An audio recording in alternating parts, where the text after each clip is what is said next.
তুফাতুল মুমিনুল মউত, মৃত্যু এটা হচ্ছে আমাদের জন্য উপহার। মুমিনদের জন্য মৃত্যু এটা কি? উপহার, হাদিয়া। মৃত্যুকে মুমিনরা বই পায় না। ওয়ালা তাহিনু ওয়ালা তাহজানু ওয়া আনতুমুল আ'লাউনা ইন কুনতুম মুমিনিন। তোমাদের কোনো ভয় নেই, কোনো চিন্তা নেই যদি তোমরা মুমিন হতে পারো। জোরে বলুন সুবহানাল্লাহ।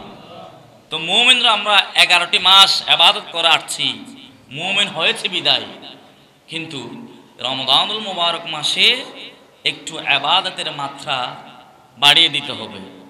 সর্বপ্রথম যে কাজটি এখন থেকে আমরা করব সেটি হচ্ছে তওবা। জোরে বলুন সুবহানাল্লাহ। কারণ এখন থেকে যদি তওবার ইস্তেগফারের প্র্যাকটিস না করেন তাহলে রমজানুল মুবারকে সেটা বাস্তবায়ন হবে না। কারণ যে কোনো কাজ যখন আপনি প্র্যাকটিক্যালি করবেন, একটু একটু করবেন, অভ্যাস করবেন, সে অভ্যাসটা আপনার কন্টিনিউ হতে থাকবে। জোরে বলুন না সুবহানাল্লাহ। সেজন্য বলা হয় practice make a man perfect. কোনো একটা কাজ যখন আপনি বারবার করবেন, একটু একটু করে, সেই কাজের প্রতি আপনার দাবিত হবে, আন্তরিকতা বাড়বে, অনুশীলন বাড়বে, তখন সেই কাজটি আপনার সাকসেস হবে। জোরে বলুন সুবহানাল্লাহ। যেমন রমাদানুল মুবারক মাসে নবীজি যখন খুতবা দিচ্ছেন, ওয়াজ করছেন সাহাবায়ে কেরামদেরকে, তখন প্রথম সিঁড়িতে উল্টা আমিন বললেন, দ্বিতীয় সিঁড়িতে আমিন, তৃতীয় সিঁড়িতে আমিন। আমি সংক্ষেপে বলছি। সাহাবায়ে কেরামরা প্রশ্ন করলেন, ইয়া রাসূলুল্লাহ, হাবিবাল্লাহ, আপনি প্রথম সিঁড়িতে উঠে আমিন বললেন, দ্বিতীয় সিঁড়িতে উঠে আমিন বললেন, তৃতীয় সিঁড়িতে উঠে আমিন বললেন, কারণ কি? What is cause? We do not know, please tell me. আপনি বলুন কেন আমিন বললেন। তখন নবীজি বলেছেন, আমার সাহাবায়ে কেরামরা শুনো শুনো, আল্লাহ পাক রব্বুল আলামিন 12টি মাস দিয়েছেন। সেই 12টি মাসের মধ্যে সবচেয়ে সম্মানিত মর্যাদাপূর্ণ যে মাস আল্লাহ দান করেছেন সেই মাসের নাম হচ্ছে রমাদানুল মুবারক। জোরে বলুন সুবহানাল্লাহ। আমার সাহাবায়ে কেরামরা, আমার উম্মতরা, 11টি মাস তোমরা খেলে দুলে গুনাহের কারণে নিজের নফসকে জুলুম করেছ, অন্যায় করেছ, সাদা কলবটাকে কালো বানিয়ে ফেলেছ। একটি মাস রমজান দিয়েছে মেহমান। সেই রমজানের মধ্যে এইমাত্র জিবরাইল আমিন এসে আমাকে ওহী করলেন, ইয়া রাসূলুল্লাহ, হাবিবাল্লাহ, আপনার উম্মতের মধ্যে এমন কতগুলো উম্মত থাকবে যারা রমাদানুল মুবারক মাসের মতো মাস পেয়েও নিজের গুনাহকে মাফ করাতে পারল না, তওবা করে ইস্তেগফার করে আল্লাহর কাছে ক্ষমা চেয়ে নিজেকে পুত পবিত্র করতে পারল না, নিজেকে মর্যাদা পূর্ণ করতে পারল না। সালাতুনিয়া সালামুনিয়া, নিজেকে গুনাহমুক্ত করতে পারল না, নিজেকে নিষ্পাপ বানাতে পারল না। নবীজি বলছেন, হে আমার সাহাবায়ে কেরাম, এই জন্য আমি আমিন বলছি। যারা রমাদানুল মুবারক মাসের মতো মাস পেয়ে নিজেকে নিষ্পাপ বানাতে পারল না, গুনাহমুক্ত করতে পারল না, নিজের গুনাহ ক্ষমা করাতে পারল না, সেই জন্য জিবরাইল আমিন তাদেরকে ধ্বংস বলেছেন। এই জন্য আমি আমিন বলছি, আল্লাহ সে আমিন কবুল করেছেন। জোরে বলুন সুবহানাল্লাহ। মানে কি বুঝতেছেন এখান থেকে? এখানে হচ্ছে রমজান মাস আমরা পেয়েছি, 11টি মাস পরে মেহমান এসেছেন, আসবেন, আর কয়েকটি দিন পরে সেই মাসে যদি এখন থেকে তওবার প্র্যাকটিস না করেন, ইস্তিগফারের প্র্যাকটিস না করেন, তাহলে রমজানে তো আপনি আল্লাহর কাছে ক্ষমা চাইতে পারবেন না, কারণ আগে থেকে অভ্যাস ছিল না। যদি এখন থেকে আমরা অভ্যাস করি তাহলে আমরা যদি আল্লাহর কাছে ক্ষমা চাই, রমজানুল মুবারক মাসের প্রথম তারাবির নামাজের পরে আমরা যদি আল্লাহর কাছে একটু আরজি দিই, বারি তাআলা, আজকে হাদিসের মুবারকের মধ্যে তোমার নবীজির শাহাদে নূরানি করেছেন যে আজকে নাকি আপনি প্রথম রজনীতে সমস্ত সৃষ্টির দিকে রহমতের দৃষ্টি দিয়ে তাকাবেন। ওই রহমতের দৃষ্টির মধ্যে যদি আমরা পড়ে যাই, আমরা তো গুনাহ মাফ পেয়ে যাব। জোরে বলুন সুবহানাল্লাহ। কোন জাহান্নামী বান্দা যদি সেই দিন আল্লাহর রহমতের দৃষ্টির মধ্যে পড়ে যায়, তাহলে সেই জাহান্নাম থেকে মুক্ত হয়ে জান্নাতের বাসিন্দা হয়ে যাবে। জোরে বলুন সুবহানাল্লাহ। কারণ আল্লাহর রহমতের দৃষ্টি যার দিকে তাকাবে সে কোনোদিন গুনাহ নিয়ে থাকতে পারবে না, আল্লাহর রহমতের কারণে সে গুনাহ থেকে পুত পবিত্র হয়ে যাবে। জোরে বলুন সুবহানাল্লাহ। কিন্তু দুঃখের বিষয় আজকে আমরা রমজান মুবারক মাস আসতেছে, কিন্তু আমাদের কোনো কুশ খবরই নেই। আমরা নিজের মতো ব্যস্ততার মধ্যে আছি। এই মেসেজটুকু আপনাদেরকে জানান দিতে চাই, 11টি মাস পরে যে মেহমান এসেছেন, কয়েকদিন পর আমরা পাবো সেই মেহমান যেন আমাদের থেকে কষ্ট পেয়ে না যায়। রমজানুল মুবারক মাস যেন আমরা যথাযথভাবে মর্যাদা, ডিগনিটি, অনার করতে পারি। আল্লাহ যেন তৌফিক দান করে, সকলে বলে আমিন।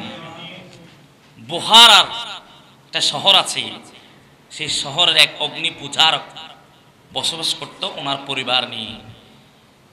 একদিন সে ওনার ছেলেকে নিয়ে মুসলিমদের বাজারে যাচ্ছিলেন। মুসলমানদের বাজারে তো সচরাচর রমজানে মুষ্টিময় মেজরিটি পার্সেন্ট দোকান বন্ধ থাকে, ইফতারের আগে খোলা থাকে, আর যেগুলো তরকারির দোকান বা মুদির দোকান এগুলো খোলা থাকে, খাবারের হোটেল ম্যাক্সিমাম বন্ধ থাকে। উনি যখন রাস্তা দিয়ে যাচ্ছিলেন, দোকান থেকে সামান্য বিস্কিট বলুন যে কোনো নাস্তা নিয়ে খাচ্ছিলেন, ওনার পিতা ওনাকে থাপ্পড় মেরেছিলেন যে বাবা, আজকে তো মুসলমানদের একটি বড় মাস, রমজানুল মুবারক মাস, সম্মানিত মাস, তুমি ওনাদের রোজা, ওনাদের রমজান মাসের সামনে এভাবে খাওয়া দাওয়া করছো, এটা তো অন্যায়, এটা তো ওনাদের রমজান মুবারক মাসের বেহুরমতি, রোজাদারের বেসম্মান হচ্ছে। এই কথা বলেন ওই অগ্নি পূজার ওনার ছেলেকে থাপ্পড় মেরেছিলেন। নিজের ছেলে বলে আদর যত্ন করেন নাই। রমজানের সম্মানে আল্লাহর নবী যে ঘোষণা দিয়েছেন, এটা উম্মতের মাস, উম্মতরা রোজা রেখেছেন, সারাটা দিন না কি উপবাস থাকবে, যথার্থ সম্মান জানাচ্ছে। সেই হিসাবে ওনার ছেলেকে বলছে এটা মুসলমানদের রমজানের মাস, ওনারা রোজা রেখেছে, ওনাদের সামনে কিছু খাওয়া যাবে না, এটা অসম্মান, এটা বেহুর মধ্যে হচ্ছে। এই কথা ওনার ছেলেকে থাপ্পড় মেরেছেন, বকা দিয়েছেন। তখন এই কাজটি আল্লাহর কাছে পছন্দনীয় হয়েছে। ওই অগ্নি পূজারক যখন ইন্তেকাল করেছেন, এক বুজুর্গ ওনাকে স্বপ্ন দেখেছেন, হে ভাই, তুমি তো হিন্দু ছিলা, বৌদ্ধ ছিলা, বিধর্মী ছিলা, ইসলাম ধর্মে তুমি প্রবেশ করো নাই। আল্লাহর যে মনোনীত ধর্ম, ইন্নাদ-দীন ইনদাল্লাহ ইসলাম, Islam is a complete code of life, not only religion but also a complete code of life. ইসলাম হচ্ছে একটি পূর্ণাঙ্গ জীবন বিধান, সেখানে তো সব আছে। তুমি তো ইসলামের মধ্যে প্রবেশ করো নাই, ইসলাম ধর্ম গ্রহণ করো নাই, তুমি তো অন্য ধর্মের অনুসারী ছিলে, আজকে আমি তোমাকে জান্নাতে দেখছি, কারণটা কি? তখন ওই অগ্নি পূজারক বলে, হে বুজুর্গ, আমি দুনিয়ার জমিনে রমজান মাসকে সম্মান করেছিলাম, আমার ছেলে রমজান মাসকে সম্মান করেছিল, এটা হয়তো আল্লাহর কাছে পছন্দনীয় হয়েছে, এই জন্য আল্লাহ আমাকে ক্ষমা করে দিয়েছেন, আল্লাহ আমাকে জাহান্নামী থেকে জান্নাতি বানিয়ে দিয়েছে। দেখছেন সম্মান। শয়তানের জ্ঞান বলুন, বুদ্ধি বলুন, সব ছিল, কিন্তু আদব ছিল না, সম্মান ছিল না। আল্লাহ বলে ফাসাজাদু ইল্লা ইবলিস, আমার আদমকে সমস্ত ফেরেশতারা সিজদা করলো, ইবলিস সিজদা করে নাই। এটা আল্লাহ একটা অর্ডার দিয়েছে সম্মান দেখানোর জন্য, আমার হুকুম পালন করে কিনা এটা দেখতে চেয়েছে শয়তান থেকে। কিন্তু শয়তান যুক্তি দেখিয়েছিল, আনা খলাকতানি মিন নার ও আনা খলাকতাহু মিন তিন, আমি তো বাড়ি তালা আগুনের সৃষ্টি, শয়তান আগুনের সৃষ্টি, আর আদম তো মাটির সৃষ্টি। আগুনের ধর্ম হচ্ছে উপরে যাওয়া, মাটির ধর্ম হচ্ছে নিচে যাওয়া, ঠিক কিনা বলুন? আপনি মাটির একটা দলানি উপরে মারেন, নিচে আসবে, আগুন জ্বালালে উপরে যাবে। তা আমি কেন আদমকে সিজদা করব? যুক্তি দেখিয়েছে, আল্লাহর আইন অমান্য করেছে। তখন আল্লাহ বলে ইল্লা ইবলিস ফাতাকুনা মিনাজ জালিমিন, তুমি জালেম হয়ে যাও। জোরে বলুন সুবহানাল্লাহ। আর আল্লাহর একটি সিজদা শয়তান অমান্য করার কারণে যদি জালেম হয়ে যায়, নিকৃষ্ট হয়ে যায়, আমরা ইমামুল আম্বিয়ার উম্মত হয়ে কত হাজার সিজদা আমরা অমান্য করছি, ঠিক কিনা বলুন? কিন্তু আল্লাহ কি আমাদেরকে কোনো কাফের ঘোষণা দিচ্ছে? অন্যায় জালেম বলতেছে না কেন? নবীর উসিলায়, জোরে বলুন না সুবহানাল্লাহ। তো সেই নবীর ইশকে রাসূল, সেই নবীর হুব্বে মুস্তাফা, সেই নবীর মুহাব্বত অন্তরে নিয়ে যদি ইবাদত করেন, সেই ইবাদত আল্লাহর দরবারে কবুল হবে, জোরে বলুন সুবহানাল্লাহ।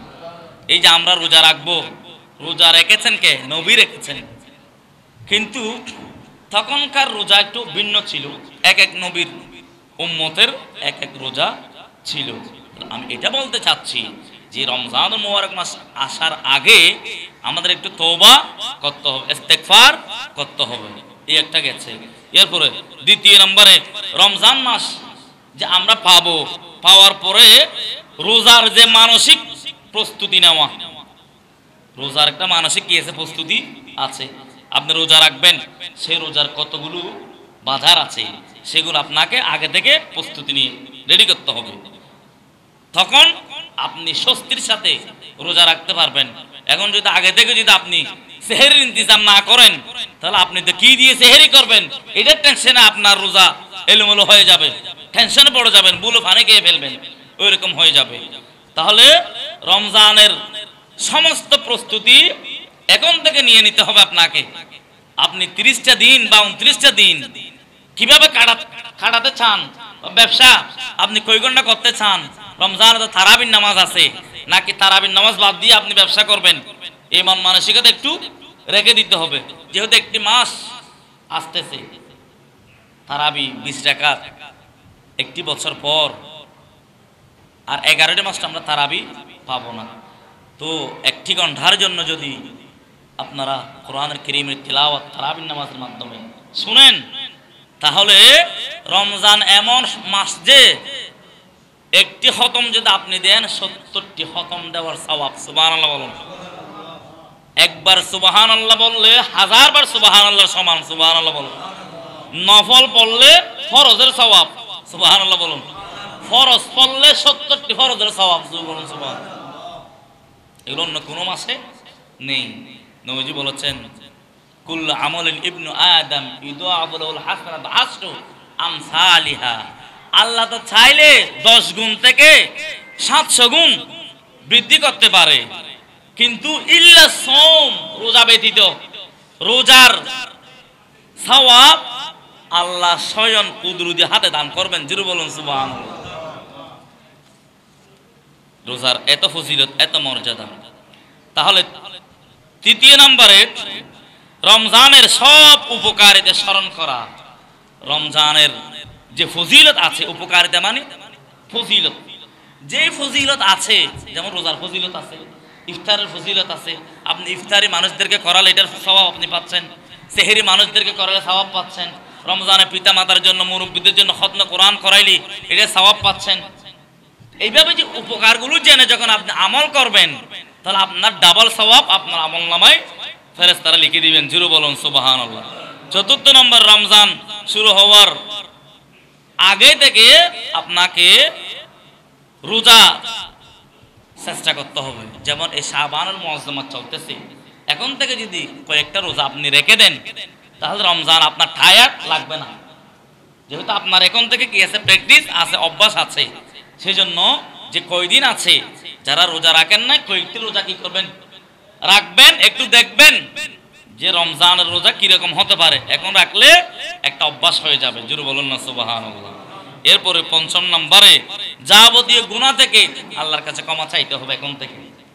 যদি এখন থেকে 11টি মাসের গুনাহ আপনি আল্লাহর কাছে আরজি দিয়ে রাখেন, রমজানে 3টি ভাগ, প্রথম 10 দিন রহমা, দ্বিতীয় 10 দিন মাগফিরা, তৃতীয় 10 দিন নাজাত। জোরে বলুন সুবহানাল্লাহ।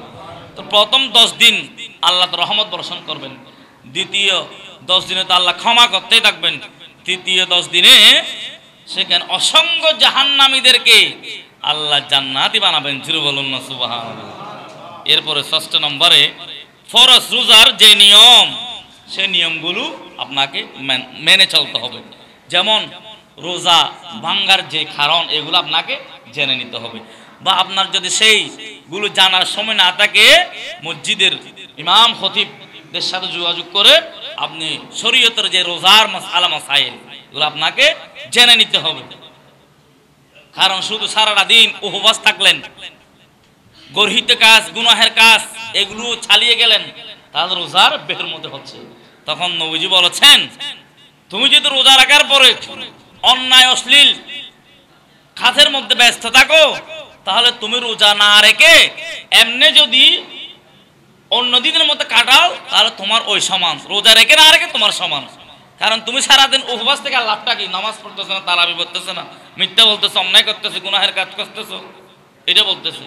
সেই জন্য আমরা রোজা রেখে যেন কেউ যদি আমাদের সাথে ঝগড়া করতে আসে, আমরা বলবো ইন্নী সাইমুন, জোরে বলুন সুবহানাল্লাহ, ভাই আমি রোজাদার, আমার সাথে বেশি তর্ক করার প্রয়োজন নাই, যা করা এগুলি ইফতারের পরে। এখন রোজার সম্মানার্থে এখন যদি তাসবিহ, তাহলিল, জিকির এগুলো চলবে। এখন দুনিয়াবে কথা বলার আমার সুযোগ নাই, এটা তো একটা অফার আমাদের জন্য।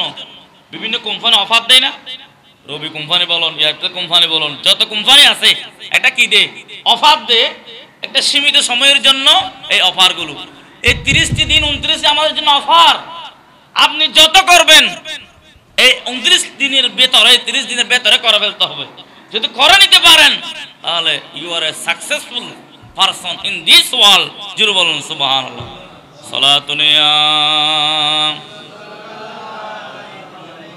সালামুনিয়া।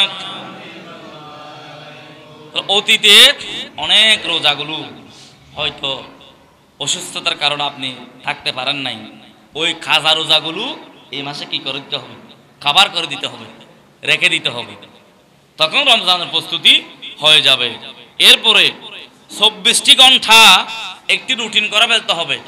আপনি কয় ঘন্টার জন্য ব্যবসায় যাচ্ছেন, আর কয় ঘন্টা ঘুমাচ্ছেন, কয় ঘন্টা আপনি কোরআন পাকের তিলাওয়াত করতেছেন, কয় ঘন্টা দুরূদ পাক পড়তেছেন, কয় ঘন্টা জিকির করতেছেন, তাসবিহ করতেছেন। এইভাবে করে রমজানের একটা রুটিন করে ফেলবেন। অথবা তারাবি পড়ার পরে আপনি বাসায় গিয়ে আপনি যদি সেহরির আগে উঠে তাহাজ্জুদ পড়েন, সালাত ও তাসবিহ পড়েন, তাহলে এই রমজানের এই সুযোগটা আপনার কাজে লাগলো। তখন এই আমলগুলো এত পরিমাণ বেশি আপনি কল্পনাও করতে পারবেন না। কারণ যেখানে একবার যদি আপনি সুবহানাল্লাহ বলেন, 1000 সুবহানাল্লাহ বললে যে সওয়াব, সেই সওয়াব আমলনামায় হচ্ছে। জোরে বলুন না সুবহানাল্লাহ। তাহলে আমাদেরকে এই বিষয়গুলো অত্যন্ত সেনসিটিভ ভাবে জেনে ফেলতে হবে। যদি আমরা এগুলো জেনে আমল করি, তাহলে আমাদের ইহকাল পরকাল কামিয়াব। তারপর বলতেছে রমজানের চাঁদ দেখে নবীজির দোয়া।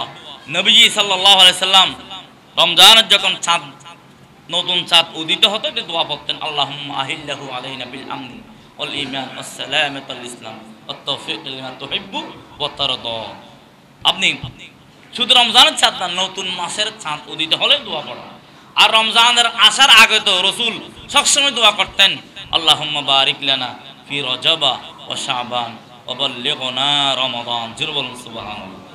দেখছেন নবীজির যে সুন্নাহ, রমজানের যে প্রস্তুতিমূলক আমল, এগুলো যদি আপনি আমি করতে পারি, রমজান মাসটা অনেকে বলে কেন তাড়াতাড়ি শেষ হচ্ছে না, এই আমলগুলো যদি আপনি এখন থেকে করেন, তখন আপনি বলবেন বাড়ি তালা রমজান মাস 30 দিন না দিয়ে রমজান মাস আরো 30 দিন বাড়াই দিলে আমরা আরো বেশি খুশি হতাম। জোরে বলুন সুবহানাল্লাহ।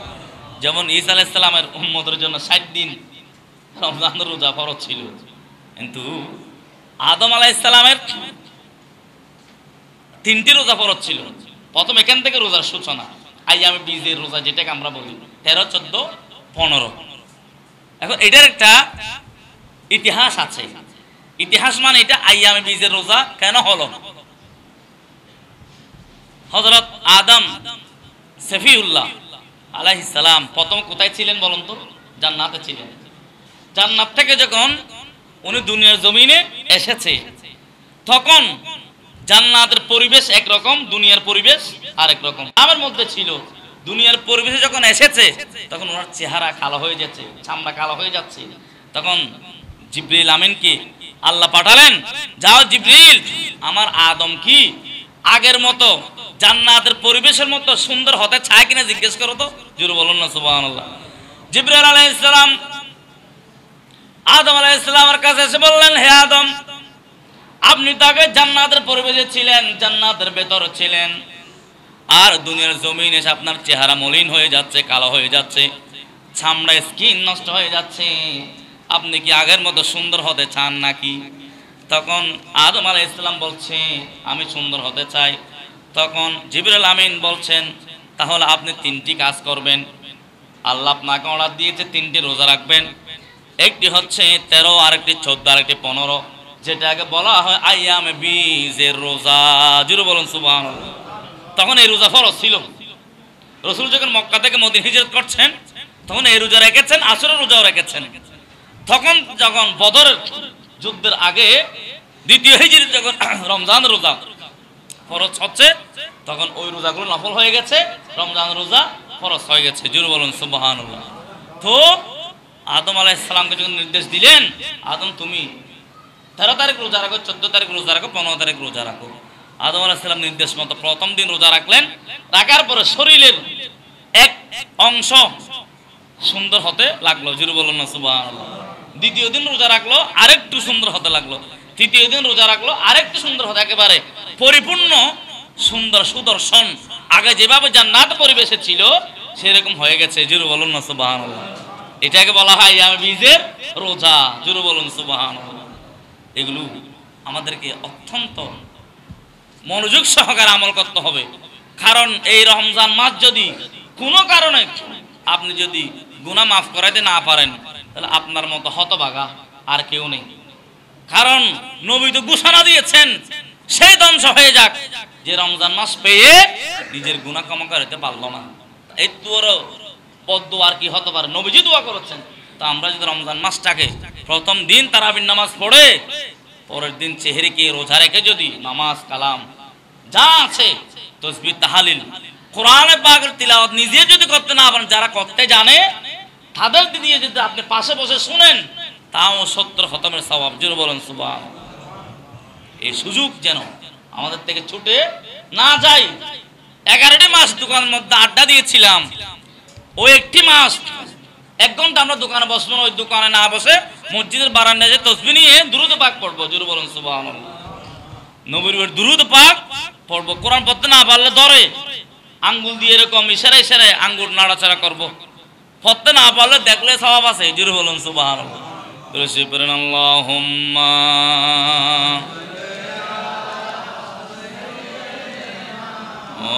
মাওলানা ওয়ালা আলি মাওলানা। আলহামদুলিল্লাহ বলুন। আমরা তো রোজা রাখি। রোজা কয় প্রকার জানেন? রোজা 6 প্রকার। কয় প্রকার? ফরজ রোজা, ওয়াজিব রোজা, সুন্নত রোজা, মুস্তাহাব বা নফল, মাকরুহ রোজা, হারাম রোজা। জোরে বলুন সুবহানাল্লাহ। কারণ ফরজ রোজা কোনগুলি? রমজান মাসে যে রোজা এটা হচ্ছে কি ফরজ। ওয়াজিব রোজা কোনগুলি? মান্নতের রোজা আছে না, আপনাদের পরিবার বা আপনি মনে করছেন আমার ছেলেটা পাস করলে বা আমার যদি এই কাজটা সাকসেস হয় আমি 2টা রোজা রেখে দেবো। জোরে বলুন না সুবহানাল্লাহ। ওইরকম অনেকে মান্নত করে। এই মান্নতের রোজাগুলো রাখা ওয়াজিব, না রাখলে আপনার গুনাহগার হবেন। এগুলো পরিপূর্ণ করতে হবে। যেমন আপনাদের আত্মীয়, আমাদের আত্মীয়দের মারা যায়, কেউ যে ওসিয়ত করা যায় যে আমার এই জিনিসগুলো মসজিদে দিয়ে দিবা বা আমার এই জিনিসগুলো আমার ওই মেয়েকে ওই ছেলেকে দিয়ে দিবা, ওইরকম অনেক ওসিয়ত করে যায়। এটা আপনার দায়িত্ব ওনার ওসিয়তটা পূরণ করা। জোরে বলুন সুবহানাল্লাহ। এটা মাথায় রাখবেন। এরপরে সুন্নত রোজা, যে সুন্নত রোজা আপনি যেমন নবী করিম সাল্লাল্লাহু আলাইহি ওয়াসাল্লাম যে রোজাগুলো রাখতেন, যে সোমবার, বৃহস্পতিবার, আশুরার রোজা, তারপরে রমজানের পরে যে শাওয়াল মাস 6 রোজা, তারপরে আরফার রোজা, তারপরে এরপরে 10 দিন যে আমরা কোরবানের আগের যে 10 দিন, এটাকে যুলহজ্জের প্রথম 10 দিনের রোজা। এইভাবে করে আপনি যে রোজা রাখেন এটা নবীজির সুন্নাহ, এটা অত্যন্ত ভালো কাজ। আবার মাকরুহ রোজা যেগুলো, যেমন অনেকে শুধু শনিবার রোজা রাখে, আবার অনেকে শুধু শুক্রবার রোজা রাখে। আপনি যদি আগে থেকে রোজা রেখে আসেন তাহলে কি হবে না? মাকরুহ হবে না। আপনি যদি সপ্তাহে কোনোদিন রোজা রাখেন নাই, একেবারে শুক্রবার রেখেছেন আর শনিবার রেখেছেন, এটা হচ্ছে মকরুহ। আপনি আগের সপ্তাহ থেকে লাগাতার রাখলে, যেমন আজকে শুক্রবার আমরা সবাই রোজা, সবাই মানে অনেকে রাখে নাই যে আমি রোজা, এখানে মকরুহ নেই, আগে থেকে এটা চলে আসছে। আজকে যদি নির্দিষ্ট করে রোজা রাখেন ওইটার জন্য কি হবে? মকরুহ হবে, এটা মাথায় রাখবেন। এরপরে হারাম রোজা, বছরে 5 দিন রোজা রাখা হারাম। কয় দিন? 5 দিন। যেমন 2 দিন, কোরবানের পরে আরো 3 দিন, কয় দিন হলো? 5 দিন। এই 5 দিন ছাড়া আর বাকি দিন আপনি রোজা রাখতে পারবেন। এখন মাসআলা হচ্ছে, আপনি অসুস্থ হয়েছেন, আল্লাহ কোরআনে বলেছেন ফামান শাহিদা মিনকুম আশ-শাহরা ফালইসুম ওমান কানা মুরিদান আও আলা সাফারিন ফাইদ্দাতুম মিন আইয়ামিন উখরা। যদি আপনি অসুস্থ হন, আপনি সফরে থাকেন, ওই রোজাগুলো আপনি অন্য দিন রাখতে পারবেন। জোরে বলুন সুবহানাল্লাহ। এটা আমাদেরকে মাথায় রাখতে হবে। এটা রমজানের জন্য, যেমন আল্লাহ বলেছেন শাহর রমাদান আল্লাযী উনজিলা ফীহিল কুরআন, এই রমজান মাস কোরআনুল কারীম নাযিলের মাস। জোরে বলুন সুবহানাল্লাহ। আমি তো ওই দিন বলেছিলাম শবে বরাতের সময়, সেখান থেকে নাজিল হয়ে শবে কদরের সমাপ্তি হয়েছে। জোরে বলুন সুবহানাল্লাহ। এই কোরআনুল কারীম লৌহে মাহফুজের কিতাব, সে কোরআনুল কারীম নবীর উপর অবতীর্ণ হয়েছে, যে কোরআন পাহাড়ে, পর্বতে, নদী নালায় কোনো জায়গায় রিসিভ করে নাই। ওনারা বলছে আল্লাহ তুমি যদি আমাদের পাহাড়ের কোরআন দাও, আমরা জলে পুরো ছাই হয়ে যাব। লো আনজালনা হাদাল কোরআন আলা জাবালিন লারাআইতাহু খাশিআম মুতাসাদ্দিআম মিন খাশিয়াতিল্লাহ ওয়া তিলকাল আমসালু নাদরিবুহা লিন-নাসি লাআল্লাহুম ইয়াতাফাক্কারুন। জোরে বলুন সুবহানাল্লাহ। তাহলে এইভাবে করে আমাদেরকে মাথায় রাখতে হবে যেন এই রমাদানুল মুবারক মাস আমরা যেন যথাযথভাবে ইজ্জত দিতে পারি। যেমন হাদিসের মধ্যে এসেছে, বুখারী শরীফের মধ্যে এসেছে, হাদিস নাম হচ্ছে 73, যে ঈমানের সাথে সওয়াবের আশায় রোজা রাখবে, আল্লাহ তার জীবনের গুনাহ মাফ করে দেবে। জোরে বলুন সুবহানাল্লাহ। মান সামা রমাদানান ঈমানান ওয়া ইহতিসাবান গুফিরা লাহু মা তাকাদ্দামা মিন যামবিহি ওয়া মা তাআখারা। শুধু বর্তমান গুনাহ নয়, অতীতের যত গুনাহ হয়েছে, বুখারী শরীফের 73 নম্বর হাদিসে বলছে সে উম্মতের জীবনের গুনাহ আল্লাহ মাফ করে দেবে। জোরে বলুন না সুবহানাল্লাহ। তারপর আরো হাদিসের মধ্যে এসেছে, এটাও বুখারী শরীফের মধ্যে এসেছে, ইবনে মাজাহ, নাসাইতে এসেছে, আবু দাউদ শরীফে এসেছে। হাদিস নাম্বার হচ্ছে 1904। নবীজি বলেছেন যে রমজানের রোজা রাখার কারণে আমাদের মুখের মধ্যে একটা কি আসে, দুর্গন্ধ আসে না, সারাদিন না খাওয়ার কারণে। ওই দুর্গন্ধটা দুর্গন্ধ নয় আল্লাহর কাছে, মানুষের কাছে দুর্গন্ধ হতে পারে, কিন্তু ওইটা আল্লাহর কাছে মিশকে আম্বরের যে গ্রান আছে, ওই গ্রানের চেয়েও নাকি আল্লাহর কাছে বেশি পছন্দনীয় সুগ্রান। জোরে বলুন সুবহানাল্লাহ। সেজন্য রোজাদারদের জন্য 2টি খুশি। কয়টি খুশি? 2টি। একটি ইফতারের সময় সব খাবার ইফতারে রেডি, আপনি খাচ্ছেন, দেখতেছেন মসজিদে কখন ইফতারের টাইম বলতেছে, টাইম দেখতেছেন, কেন এখনো 6টা বাজতেছে না, ইফতারের টাইম হচ্ছে না, কিন্তু আপনি চাইলে তো খাবার খেতে পারেন, কিন্তু খাচ্ছেন না। কাকে ভয় করে? আল্লাহকে ভয় করে। তখন আল্লাহ ফেরেশতাদেরকে ডাকবে, ফেরেশতা আমি যখন এই বান্দাগুলো বানার জন্য নিয়ত করেছিলাম, তোমাদেরকে ডাকছিলাম, ওয়াইজ ক্বালা রাব্বুকা লিল মালাইকাতি ইন্নী জাইলুন ফিল আরদি খলিফা, আমি পৃথিবীর জমিনে খলিফা বানাবো, তোমরা কি বলো? তখন ফেরেশতারা বলছিল আল্লাহ এরা তো দুনিয়ার জমিনে গিয়ে মারামারি করবে, এরা তো অন্যায় করবে, জুলুম করবে, এরা তো আপনাকে ভয় পাবে না। আপনি যে ওনাদেরকে সৃষ্টি করতেছেন, আপনি যে ওনাদেরকে আশরাফুল মাখলুকাত বানাচ্ছেন, খলিফা বানাচ্ছেন, এরা তো আপনাকে মানবে না, আপনার হুকুম পালন করবেন। তখন ফেরেশতাদেরকে ডাকবে, দেখো তোমরা যে বলছিলে নিষেধ করেছে আমার বান্দাগুলো না বানানোর জন্য, এখন দেখো আমার বান্দার খাবার রেডি, কিন্তু টাইম হচ্ছে না, বিদায় খাচ্ছে না, কার বয়ে খাচ্ছে না? আমার বয়ে খাচ্ছে না। জোরে বলুন না সুবহানাল্লাহ। তখন আল্লাহ ফেরেশতাদেরকে সাক্ষী রেখে ওই দিন 18 লক্ষ মানুষের গুনাহ আল্লাহ মাফ করে দিবেন। জোরে বলুন না সুবহানাল্লাহ। ইফতারের মুহূর্তে এইভাবে মাফ করতে করতে ঈদের দিন কোটি কোটি উম্মতদেরকে আল্লাহ মাফ করে দিবেন। জোরে বলুন না সুবহানাল্লাহ। এভাবে আমি এখানে অনেক হাদিস এনেছি, কিন্তু সময় প্রায় শেষ, আর কথা বাড়াবো না। মূল কথা এটাই বলবো রমজান মাসে একটু মন মানসিকতা উদার করবেন, মাথা ঠান্ডা রাখবেন, এবং যারা ইফতারি করতে পারে না, সেহরি করতে পারে না বা ইনকাম কম, তাদের জন্য আপনার সামর্থ্য অনুযায়ী সেহরির ব্যবস্থা করলেন। হ্যাঁ, যেভাবে ইফতার সামগ্রী আপনারা দেন, বিভিন্ন জায়গায় দিচ্ছে, গরিব দেখে দেখে এভাবে যদি আপনি তাদের মুখে একটু সুন্দরভাবে রোজা রাখার একটু সিস্টেম করে দেন, তাহলে আপনি রোজা রেখে যে সওয়াব ইফতার করাইছেন, এই সওয়াব আপনি দান, আল্লাহ আপনার আমলনামা দান করবে। জোরে বলুন সুবহানাল্লাহ। আর আপনি সেহরি করাইছেন, উনি রোজা রাখবে, আপনি রেখেছেন, কিন্তু আপনার রোজার পরিমাণ সওয়াব ওই ইফতার করার কারণে, সেহরি করার কারণে আপনার আমলনামায় চলে আসবে। জোরে বলুন সুবহানাল্লাহ। আবার এটা ভাবেন না যে আপনার আমলনামা মনে কমে যাবে না, আপনার আমলনামা ঠিক থাকবে। ইফতার করালে বেশি সওয়াব, সেহরি করালেও বেশি সওয়াব। আর রমজানে 1 টাকা দান করলে এটা সওয়াব আপনারা অনেক আগে থেকে জানেন। যেখানে একবার সুবহানাল্লাহ বলে 1000, সেখানে 1 টাকা দান করলে 70 টাকা। জোরে বলুন সুবহানাল্লাহ। সেজন্য the purpose of education is to enrich our mind, to change the behavior human nature. আমাদেরকে উদার মনের হতে হবে।